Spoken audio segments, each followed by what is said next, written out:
महासागर न्यूज। शिक्षण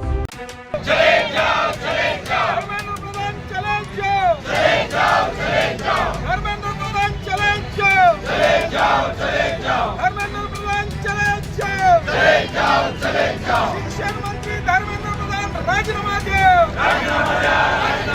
शिक्षण मंत्री धर्मेंद्र प्रधान राजीनामा द्या। मोदी सरकार चले जाओ।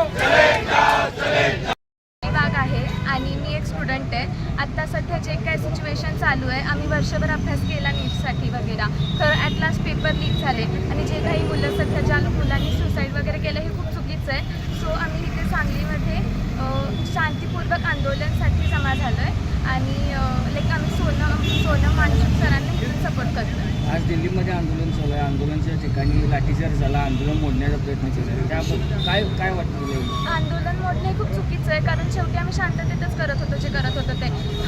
इफ आम्ही दुसरा जर आम्ही पर्याय चूज केला असता तर मग हे लाठीचार्ज वगैरे वॉज फाईन, बट आता आम्ही शांततेत करतो तर वी आर एक्सपेक्टिंग की तुम्ही आम्हाला सपोर्ट करा आणि आम्हाला जे पाहिजे ते द्या। शिक्षण मंत्र्यांचा राजीनामा घ्यायला पाहिजे, त्यांनी राजीनामा द्यायला पाहिजे असं मला वाटतं, कारण जर त्यांनी दिला तर मग खूप मे बी पुढं एज्युकेशनमध्ये खूप वेगळा पॉझिटिव्ह आपल्याला इफेक्ट दिसेल।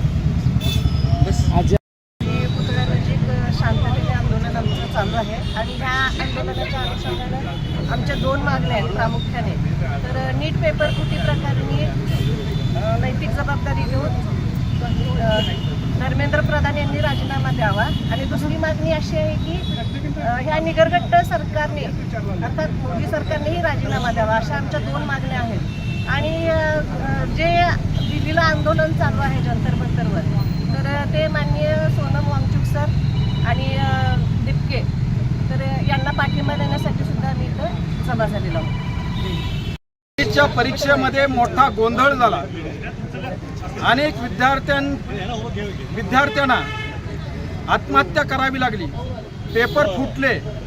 परंतु जे खरं पेपर फुटीला जबाबदार असणारे या देशाचे मानव संसाधन मंत्री आणि शिक्षण मंत्री धर्मेंद्र प्रधान यांच्या राजीनाम्याची मागणी देशभर झाली।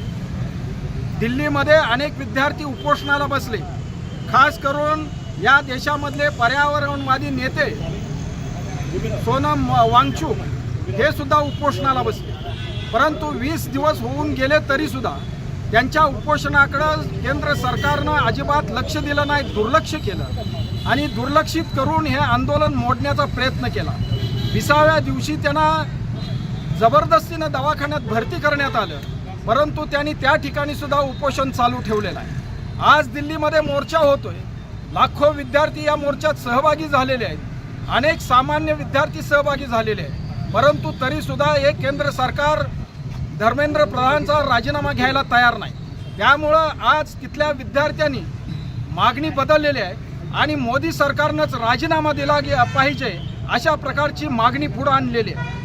केंद्र सरकार एवढं निगरकट्ट झालेलं आहे की या नीट परीक्षेच्या मुळे 21 विद्यार्थ्यांनी आत्महत्या करून सुद्धा त्यांना पाझर फुटत नाही अशी परिस्थिती तयार झालेली आहे। त्यानंतर दुसऱ्यांदा जी नीटची परीक्षा घेतली, त्या नीटच्या परीक्षेमध्ये सुद्धा घोटाळे झालेल्या 2 दिवसामध्ये आपण वृत्तपत्रामधून वाचतो आहोत। ज्यांना गेल्या नीटच्या वेळेला अत्यंत सोपा पेपर गेलेला होता, त्यांनी आन्सर शीट चेक केलेली होती, त्यांना आत्ता अत्यंत कमी मार्क पडलेले आहेत आणि ते विद्यार्थी अस्वस्थ आहेत। त्यामुळं या परीक्षेमध्ये जो गोंधळ होतोय, जी गडबड होते, जे पेपर फुटत आहेत, त्याला खरं तर हे केंद्राचं सरकार जबाबदार आहे। त्यांनी नैतिक जबाबदारी घेऊन धर्मेंद्र प्रधानांनी राजीनामा तर दिलाच पाहिजे, परंतु त्याचबरोबर मोदी सरकारनं देखील राजीनामा दिला पाहिजे अशा प्रकारची मागणी आज आम्ही या सांगलीच्या स्टेशन चौकात घेऊन आम्ही निदर्शनं केलेली आहेत। उद्याच्या काळामध्ये सरकारनं जर या सगळ्या विद्यार्थ्यांच्या मागण्याकडे दुर्लक्ष जर केलं तर या सांगलीमध्ये फार मोठं आंदोलन आम्ही उभा करू, हा इशारा देखील आज आम्ही या सगळ्या निदर्शकांच्या वतीनं देत आहोत। जंतर मंतरवर जे लोकशाहीच्या बचावासाठी, विद्यार्थ्यांच्या प्रश्नासाठी, नीट परीक्षेच्या पेपरफुटीच्या विरोधात, राम मंदिरच्या विरोधात, राम मंदिरच्या चंदाचोरीच्या विरोधात, देशातले पक्षफोडीच्या विरोधात, पेपरफोडीच्या विरोधात जे आंदोलन चालू आहे ते संविधानाच्या चौकटीत बसून ते आंदोलन चालू आहे। लोकांना शांततेचं आंदोलन चिघळवण्याचा जो उद्योग गृहमंत्र्यांनी केंद्रीय पोलीस यंत्रणा वापरून आज आंदोलकांच्यावर लाठीचार्ज करण्याचा जो उद्योग केला आहे त्याचा सर्वप्रथम सांगलीकर विद्यार्थी, सांगलीकर ज्येष्ठ नागरिक आणि सांगलीतल्या विविध पक्षाच्या वतीने पहिल्यांदा इथं महात्मा गांधींच्या पुतळ्याच्या इथे निषेध करण्यात आला। त्याचबरोबर ह्या आंदोलनाची दिशा ही योग्य दिशेनं जात असताना आणि या सरकारची जबाबदारी असताना एक धर्मेंद्र प्रधानचा राजीनामा यांना इतका महत्त्वाचा आहे की या महाराष्ट्राच्या या देशाच्या भवितव्याबरोबर खेळ खेळणाऱ्या पेपरफुटीचा उद्योग करणाऱ्या मंत्र्याचा राजीनामा घ्यायला हे सरकार कचरतंय। सरकार शेतकऱ्यांच्या प्रश्नावर कचरतंय, सरकार लोकांच्या प्रश्नावर कचरतंय, सरकार पेट्रोल लोकांना घरपोच देण्याच्या बाबतीत गॅस असेल या बाबतीत कचरतंय। या सगळ्यामध्ये हे सरकार अपयशी ठरलंय।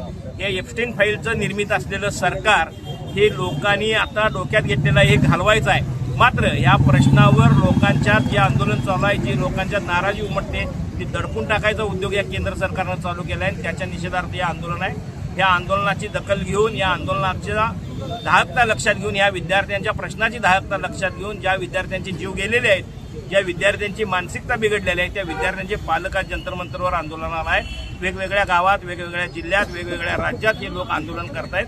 त्या आंदोलनाची दखल घेऊन या सरकारनं राजीनामा दिला पाहिजे।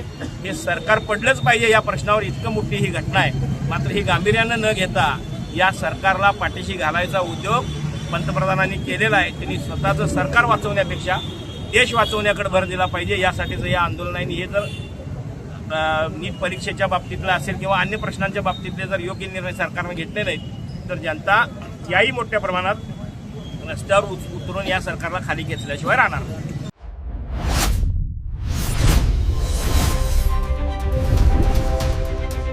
महासागर न्यूज।